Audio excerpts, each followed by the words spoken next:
Salut tout le monde, et ça fait longtemps que j'ai pas fait de vidéo moi. Vous l'avez vu dans le titre de la vidéo, j'envoie mon G7 en réparation. Mais entre nous, ça serait débile de faire une vidéo juste pour ça. C'est pour ça que je vais donc le faire. Alors vraiment, je pense que je vais un peu m'étaler et aussi ce sera un peu l'occasion de donner mon ressenti sur ce boîtier.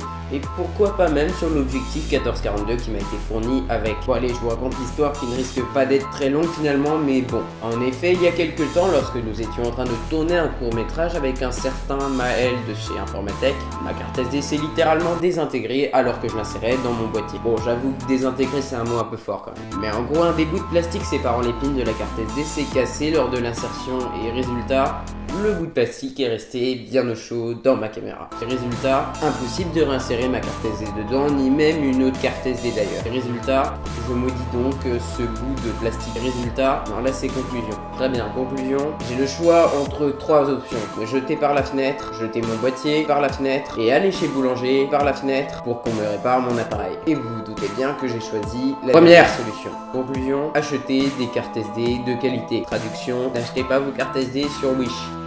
Non, plus sérieusement, je n'ai jamais acheté de carte SD sur Wish. Et chance pour moi, je n'ai jamais vraiment fusillé ma carte SD. Et donc, je n'ai jamais perdu tout ce qu'elle contenait. Ma carte SD était en fait simplement une micro SD. J'ai donc seulement perdu un adaptateur.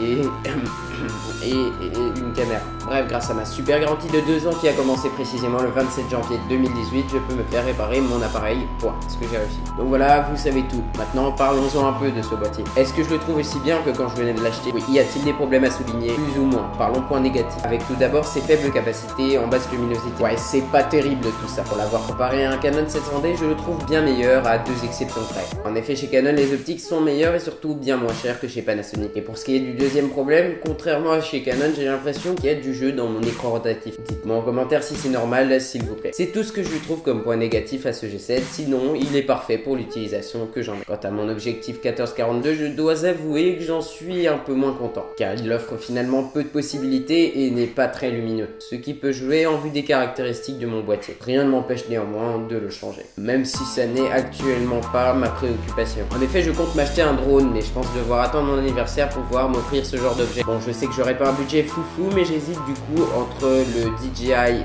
Phantom 3 SE et le DJI Spark. Est-ce que c'est bien ça? Pour résumer, le Phantom 3 nous ferait des meilleures images en 4K à 30 fps et le Spark offrirait plus de praticité et serait bourré de technologie. Lui filmerait en 1080p à 30 fps, ce qui est suffisant à mon goût pour faire de belles images. Personnellement, j'ai une petite préférence pour le Spark, mais je vous laisse quand même un sondage pour voir ce que vous en pensez en fiche ou en description. Et je tourne ce bout de vidéo totalement un autre jour parce que j'avais complètement oublié. Il y en a qui se sont demandé qu'est-ce qu'était le gros bouton au bout de mon nez, j'en suis quasiment sûr. Je vous donne simplement un indice et pour ceux qui sont vraiment curieux, allez voir sur les réseaux sociaux. Voilà l'indice, c'est une photo, une belle photo de la lune que je suis allé prendre moi-même, je suis sûr que vous avez déjà deviné. Sur ce, j'espère que la vidéo vous aura plu, n'hésitez pas à liker et à vous abonner. Et moi je vous dis à la prochaine, ciao tout le monde. Yeah.